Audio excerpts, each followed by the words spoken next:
Hi, I'm Paweł Spychalski and I just love the videos when I can show you new stuff. Because everybody loves new stuff and because I'm getting new stuff from time to time, I just love it to show you. And let's begin with this one. This is the Jumper T Lite. You have no idea how long I waited to get my hands on the Jumper T Lite. First, Banggood promised me to send this one, failed to do so, and after 2 months I just said no, Banggood, no, we are not doing this like that. It makes no sense. Luckily the xt-xinte company contacted me. Would you like to get something? Yeah, please send me the T-Lite. And guess what? They were able to ship it to me in like 1 week, while it took more than 2 months for the Banggood to get one that I can take my hands on. So I'm quite interested in seeing this in detail in flight, how it behaves, how it feels, and honestly, I have to say that so far I am positively surprised, because I expected the build quality to be much lower than it is. Okay, the sticker that covers the expansion port does not want to stay in place, but overall the radio really fits nicely in hands and is quite rigid, quite stiff. Nothing makes sound when you try to move it into directions. So the first impressions are really good. Maybe I'm not the biggest fan of those 4 buttons for the navigation. I'm always lost when trying to set up something. And if I know from the experience, this nice plastic with the satin finish after 2 years will be just sticking to your hands and won't be great, but maybe I'm wrong. This is a long endurance issue, not something that I can check right now. But overall, yeah, if you are into small radios, the Jumper T Lite might actually be something to be interested in. So far, so good. Next, I got the package. I have not opened it. It's from Canada. It's a small packet, aka petit paquet. I'm sorry for butchering the French language. I'm really sorry, but when I just saw the petit paquet, I decided I have to say it with the fake French accent. Sorry. And this is the package I got from the MKme lab, Eric. After I sent him some solder. He decided to send me something else, like and I have no idea what's really inside. He hinted that this is something with the electronics, no idea yet, so let's just open and let's just see. Oh, this is nicely packed. Okay, that's a lot of protection. Oh, fuzzy peach gummies, nice. We'll try it later. Then, okay, ResQ Air case. ResQ Air, okay, ResQ and Air. I like when something says both ResQ and Air. Stickers, everybody loves stickers, right? Everything is better with stickers, just like everything is better with Bluetooth.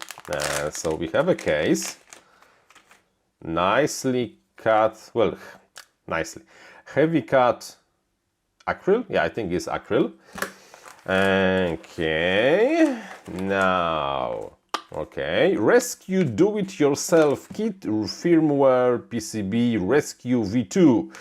Okay, this is something that I definitely will have to build one day. We have cables, we have antenna, we have, oh, there's even a GPS. Come on, Eric, you're my hero. There's a GPS, some extra electronics that looks like, I have no idea how it looks like. Antennas, more stuff, more crap. Okay, whoa, there's even an SD card. No, this is only a converter. Okay, now I'm really super interested, and I will definitely have to build this thing and see what this thing can do. So thank you very much, Eric, for the gift. That was definitely much more valuable stuff than just some of the Polish special solder that I sent you. So thanks, mate, highly appreciated. I will have a lot of fun, you see? www.makeme.org. Kudos, mate. Really kudos. Next, what do we have next? Oh yeah, we have a couple of flight controllers that I want to show you, because some of them are interesting and some of them are even slightly more interesting. Let's begin with the Zeez. I reviewed the first generation of the Zeez flight controller last year. Now there is a second generation, and I have bought the 30x30mm and 20x20mm Zeez V2 targets 2021. This is the 30x30 flight controller designed in Italy, made in China, because of course everything is made in China. And the 30x30 is nice because it's very much prepared to handle the integration with, for example, Crossfire, with the small VTX. There is a dedicated space for the Crossfire receiver. You just put it, soldered it, everything is working great, everything is fantastic, and it's working without much of the hassle. And I like the first generation of the Zeez, and the build I did back then with the Zeez V1 one was basically one of the simplest build I ever made, because everybody fitted just perfectly. And yeah, but the more interesting, I think, is the close yourself, is the 20x20mm version of this flight controller, when they basically were able to put everything inside with still 20x20. I do not have the flight controller yet. No, wait, I have the 20x20, because 20x20 is already inside of my new 7-incher based on my new frame over there. Very simple build, everything nicely put together. You just plug in the 4-in-1, plug in the RU unit or the Vista, solder the serial ports, and you have this running. So, but we will not talk about the quad. There will be a separate video about the quad. Let's concentrate on the flight controller. So, this is nice. And on top of this, there are two flight controllers from Diatone. One is Mamba. Well, both are Mamba. One is... one is the F405 Basic Mark III with the I2C broken out. And the second one is, of course, if we are talking about the 405, there also has to be the F722, because if making one, then just one, not making both, which on the outside are basically the same, if not the fact that they have different MCUs and slightly different characteristic, because from the F722 you do not need any extra inverters. What's nice, one of the most interesting elements of those flight controllers, the new Mambas, is this series, when there is a series of separate LEDs that indicates what's happening. You have a separate LED for the gyro, for the MCU, 5 volts, 3 volts, and if one of the LEDs is off, you know that, well, maybe the 3.3 volt voltage regulator is down or something like that. Can nicely improve the state of what's broken when it's broken.